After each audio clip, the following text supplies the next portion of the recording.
So House lawmakers taking the first steps toward denying federal funding to so-called sanctuary cities. Now, this move comes in response to the murder of Kate Steinle, allegedly at the hands of Juan Lopez Sanchez, an illegal immigrant with a history, a lengthy rap sheet of felony convictions, most of them drug-related, and then 5 deportations, after which he made his way back into the country before he took her life.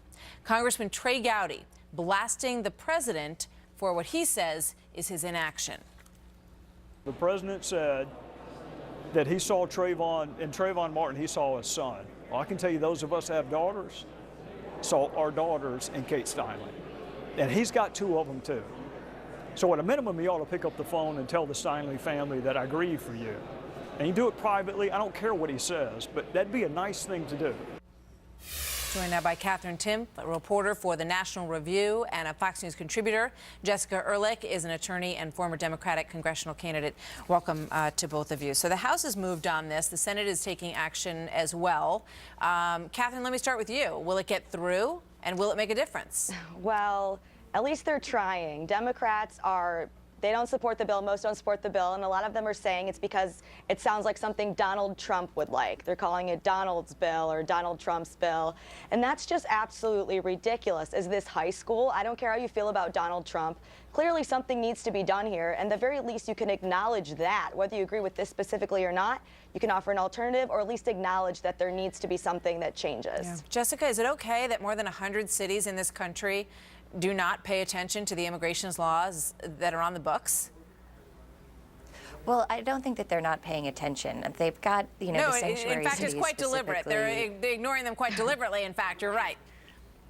Right, but they're doing them, variously for different reasons, and one of them is to actually have more protection for people and not less. The goal of sanctuary cities is not to make sure that felons are roaming the streets. But that's what I don't happens. think anyone in the United States wants to have happened, right, though. which is the problem. So now they need to fix that. But I think what's happening here, and on a political level, which I don't agree with, is that they are just doing this sort of band-aid piece of law and legislation that doesn't address the larger issue that we have here, which is we have porous borders, we have a lack of a comprehensive immigration program and nothing being moved on, and we've got a majority of Republicans in the House and the Senate. This is their opportunity, and they're just doing something, I think, right now that's political, because Donald Trump is the one who brought it up, and even Kate Steinle's mother gave him credit for that and bringing attention to it. But where is the movement to do something larger? Is this just because you know what? 2016 Everybody's talked about doing coming something larger for a long time, but it hasn't happened, and you're right about that.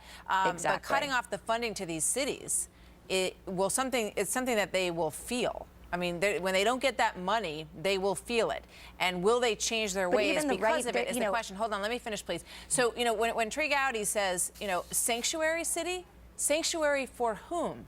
Clearly, it was not a sanctuary for Kate Steinle. And I think that really hits home. Where's her refuge? Where is she going to feel safe in a city in the United States of America? Katherine?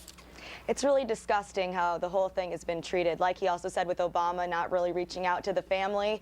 He's supposed to be the president for everybody and not just there when it's politically convenient or in tragedies where it's politically convenient. It was a total lack of justice, and it's not a sanctuary for her. There's a reason why you're supposed to work with the federal government to keep it safe. It clearly didn't work, and that wasn't fair to her, and we need to change it for her and so it doesn't happen again to another family. All right, so are you in favor, Jessica, of cutting off the funding to these cities? I am in favor of having a larger, more comprehensive bill. This bill is unpopular on the right and the left because no one thinks that it does what it's purported to do, and I seriously doubt that it's actually going to be passed through the Senate and actually become law. This is more of a political maneuver, and that's very disappointing to me. And I think, you make a very good point about where there's sanctuary, but we see this continuously in terms of general law enforcement. We just had someone, as you all reported, walk into How is it just political movie when theater it in addresses Louisiana. the actual source of funding? To make a comparison, you can kind of say, well, there's violence everywhere, but I don't know where that gets us, really. And specifically, if you are a family member of one of these people, and there are so many of them out there, who was killed by someone who should never have been in this country in the first place because of their illegal record, and because they, in many cases, had been deported and came back. We're not talking about immigrants. We're talking about convicted felon illegal immigrants in this country. Absolutely. And he never should have been out of to just say, custody oh, there's a lot ever. of violence, and gee, I wish we could do something about it, that doesn't get us anywhere, Jessica. Well, that's not at all what I'm saying. I'm saying this person never should have been out of custody, and he should have been kept in the law But it was enforcement because it was a system. sanctuary city. That's what happened. That was the problem. That's the reason that it happened. It's not the reason every crime We don't happens. know that that's the only reason that it happened. Ladies, I mean, I thank you think there's a very little much. incompetence here as well going on. We got to leave it there. More to come on that. Have a nice weekend. Thank you very too. much for being with us.